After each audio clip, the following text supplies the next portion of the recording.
बाजार जिन्हा बिराजे गोरा तुहार। जिला हमर बलौदा बाजार जिन्हा बिराजे गोरा तुहार। अजिहा के माटी चंदन है मोर छत्तीसगढ़ हिंदाई तोला बंधन है। मोर छत्तीसगढ़ महतारी तोला सुमरन है। जिला हमर बलौदा बाजार जिन्हा बिराजे गोरा तुहार। जिला हमर बलौदा बाजार जिन्हा बिराजे गोरा तुहार। अजिहा के माटी चंदन है मोर छत्तीसगढ़ हिंदाई तोला बंधन है। मोर छत्तीसगढ़ महतारी तोला सुमरन है।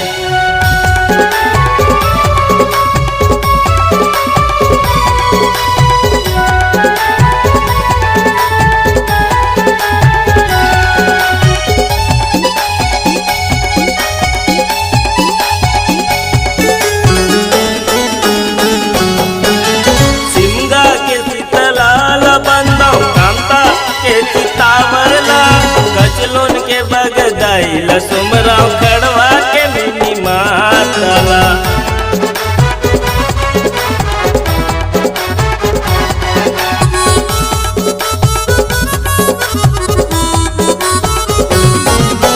सिंगा के शीतलाल बंदौ कांता के चितावरला। कचलोन के बगदाइला सुमराव खड़वा के मिनी मातला। कचलोन के बगदाइला सुमराव खड़वा के मिनी मातला।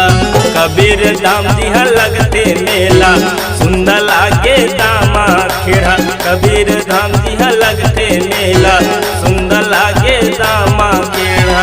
यहाँ के माटी चंदन है मोर छत्तीसगढ़ हिंदाई तोला बंधन है। मोर छत्तीसगढ़ महतारी तोला सुमरन है।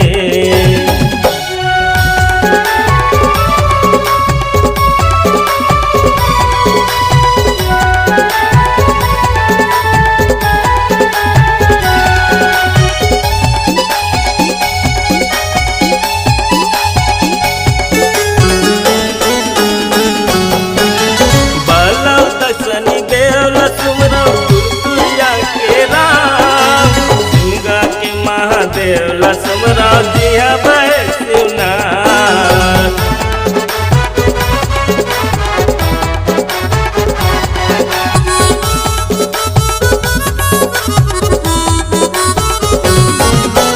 बलौदा सनी देवला सुमराव दुर्गुरिया के राम। सिंगा के महादेवला बंदाव जिहा बैसुना। सिंगा के महादेवला बंदाव जिहा बैसुना। गिरतुरी के ऊंचा खंभा सबके देखर लीलाय चंबा। गिरतुरी के ऊंचा खंभा सबके देखर लीलाय चंबा। यहाँ के माटी चंदन है मोर छत्तीसगढ़ हिंदाई तोला बंधन है। मोर छत्तीसगढ़ महतारी तोला सुमरन है। जिला हमर बलौदा बाजार जिन्हा बिराजे गोरा तुहार। जिला हमर बलौदा बाजार जिन्हा बिराजे गोरा तुहार। अजिहा के माटी चंदन है मोर छत्तीसगढ़ हिंदाई तोला बंधन है।